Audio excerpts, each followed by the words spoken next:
আসসালামু আলাইকুম রহমতুল্লাহ, কেমন আছেন আপনারা সবাই? আমি আজকে ফ্রি ট্রান্সফর্ম টুল সম্বন্ধে আলোচনা করব। আমি একটু দুটি শেপ নিয়ে আগে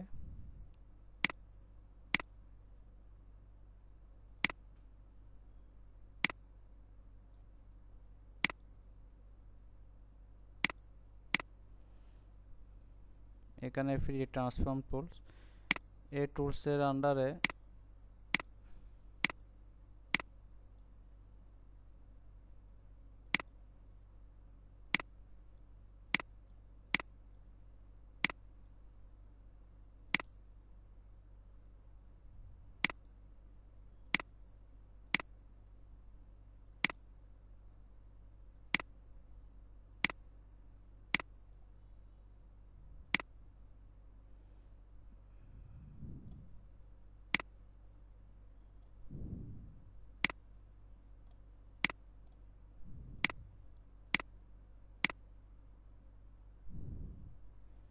এটাও বিভিন্ন পয়েন্টে, অ্যাঙ্কার পয়েন্টে আমরা বিভিন্ন ছোট বড় করতে পারি, বিভিন্ন রাউন্ড শেপ দিতে পারি।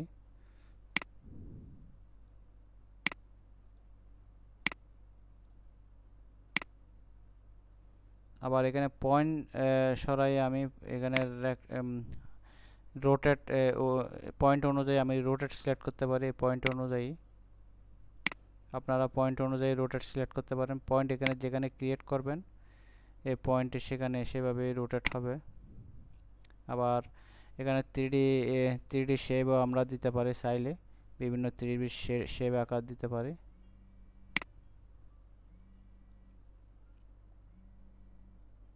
এই টুলসের আন্ডারে আরও তিনটি টুলস আছে। এটা আমি দেখাচ্ছি, ফ্রি ডিস্টর্ট টুলস আর পার্সপেক্টিভ ডিস্টর্ট টুলস। এটা তো ফ্রি ট্রান্সফর্ম টুলস দেখালাম, এটা কনস্ট্যান্ট টুলস। তো আমি এটা ফ্রি ডিস্টর্ট টুলস প্রায় সেম আমি সেটা যে কোনো পয়েন্ট মুভ করে যে কোনো আঙ্গিকে এটা করতে পারেন, উপরে নিচে। তো এটার গুরুত্ব আছে। আবার পার্সপেক্টিভ টুলস, এটা যদি আপনি এক পাশে করেন অন্য পাশে অটোমেটিকলি হয়ে যায়, মিররের মতো। ছোট বড় করতে চাইলে আপনারা এইভাবে করতে পারেন।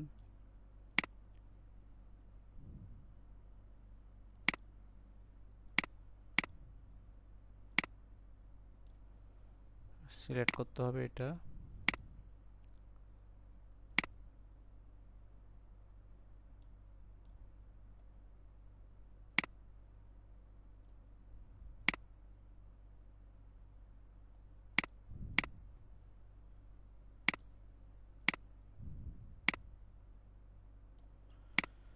তো এভাবে আপনারা এখানে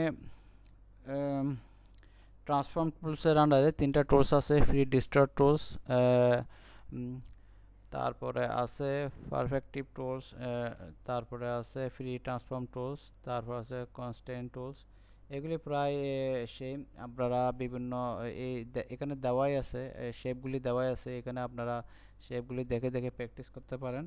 তো আজ এ পর্যন্ত। সবাই ভালো থাকবেন, সুস্থ থাকবেন। আল্লাহ হাফেজ, আসসালামু আলাইকুম।